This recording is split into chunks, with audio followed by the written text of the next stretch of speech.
রাজনৈতিক প্রেক্ষাপট বাংলাদেশে বর্তমান একদল যাবে আরেক দল আসবে, এটাই স্বাভাবিক। তবে রাজনৈতিক প্রভাব খাটিয়ে বা রাজনৈতিক ক্ষমতা খাটিয়ে অনেক নেতাকর্মী বা অনেক প্রভাবশালী মহলও বিভ্রান্তি বা অনৈতিক বা এমন কিছু কর্মকাণ্ডের সাথে জড়িত হয় যা আগামী ভবিষ্যতে বা আগামী দিনে এগুলোই তাদের কাল হয়ে দাঁড়ায়। তবে তারা হয়তো এই ক্ষমতার জোরে বা রাজনীতির প্রভাব খাটিয়ে বিভিন্ন অপকর্মেও করে যাচ্ছেন। মাঝে মাঝে যখন তাদের মাথায় এমন কিছু ক্ষমতার প্রভাব খাটানোর চেষ্টা করে, এই দেশের বা জাতির বা কারোর কথাই ওই মুহূর্তে ভাবনা চিন্তা নেই বললেই চলে। তবে আরেকটা বিষয় আমি অবগত করি, এই ক্ষমতা বা এই রাজনীতির প্রভাব চিরস্থায়ী না। হয়তো আজ আছে, কালকে নাও থাকতে পারে।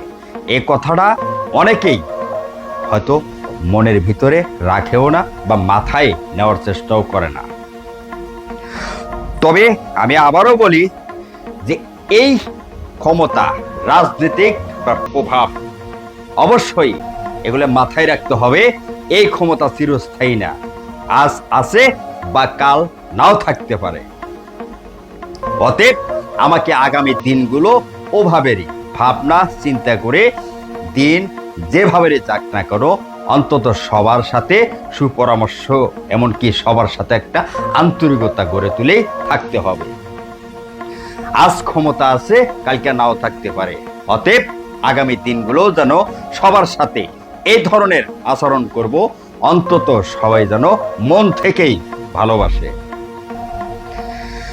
একটাবার খেয়াল করেন, এক সময় গত 17 বছর আওয়ামী লীগের রাজনীতি প্রভাব খাটিয়ে বিভিন্ন ব্যক্তি বিভিন্ন জায়গায় অপকর্ম করেও চালিয়ে গেছেন।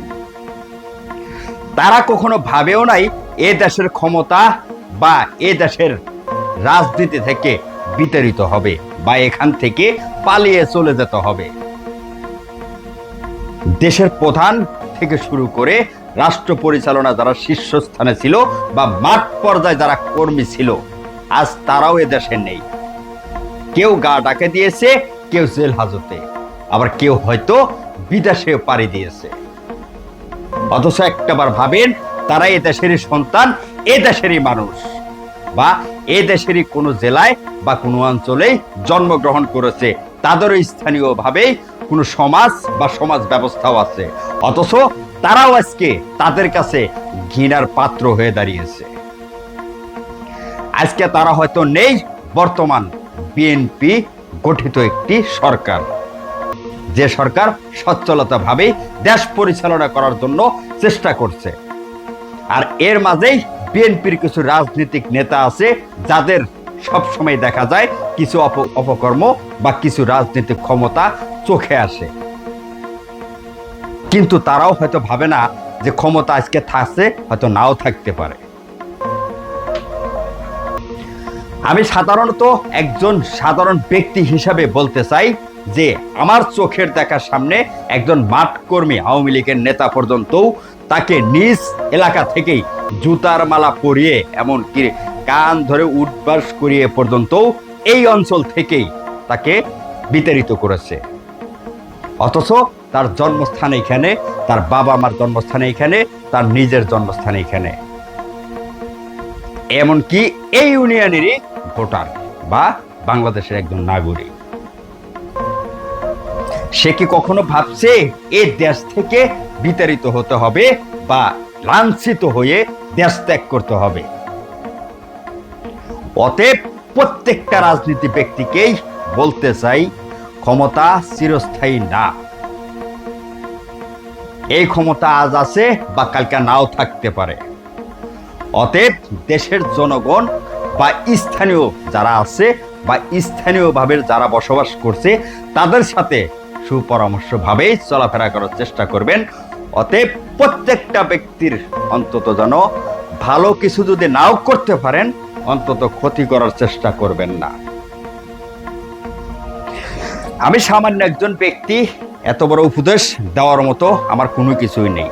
তারপরেও আমার ব্যক্তিগত গত 5-7 বছরে সাংবাদিকতার আমি অনেক কিছু দেখেছি, বা এখন পর্যন্ত আমি যা চোখে দেখছি, অনেক বড় বড় রাজনৈতিক নেতা বা সেন্ট্রাল নেতা বাদ দিয়ে যারা মাঠকর্মী নেতারা আছেন, বা জেলা পর্যায়ে যারা আছেন, বা উপজেলা পর্যায়ে যারা আছেন, তাদের অনেক কিছু চোখের সামনে পড়ছে, অথচ দেখেও না দেখার ভান করে থাকতে হচ্ছে। কারণ একটাই, রাজনীতির ক্ষমতা বা রাজনীতির প্রভাব। হয়তো কিছু বলতে গেলেই ওই ব্যক্তির উপরেই পুরো প্রভাব খাটানোর চেষ্টা করবে। তবে এই দিন না, আগামী দিনের কথা ভেবে আগামী ভবিষ্যৎ কিভাবে সাধারণ জনগণের উজ্জ্বল করবেন বা জনগণের সেবা করার চেষ্টা করবেন, এ কথা ভেবেই সবার সাথে সুপরামর্শভাবেই চলাফেরা করবেন। তাহলে আজ যেভাবে আছেন, হয়তো কালকে ক্ষমতা নাও থাকতে পারে, অতএব আগামী দিনগুলোও এভাবে যেন সম্মানের সহিতে বাঁচতে পারেন। প্রত্যেকটা রাজনীতি ব্যক্তি মাঠ পর্যায়ে বা মাঠের নেতাকর্মীদের উদ্দেশ্য একটাই থাকবে, প্রত্যেকটা সাধারণ ব্যক্তির সাথে ভালো আচরণ বা এমন কিছু করবেন প্রত্যেকটা ব্যক্তি যেন অন্তত আপনার প্রতি ভালোবাসা চিরস্থায়ী হয়ে থাকে।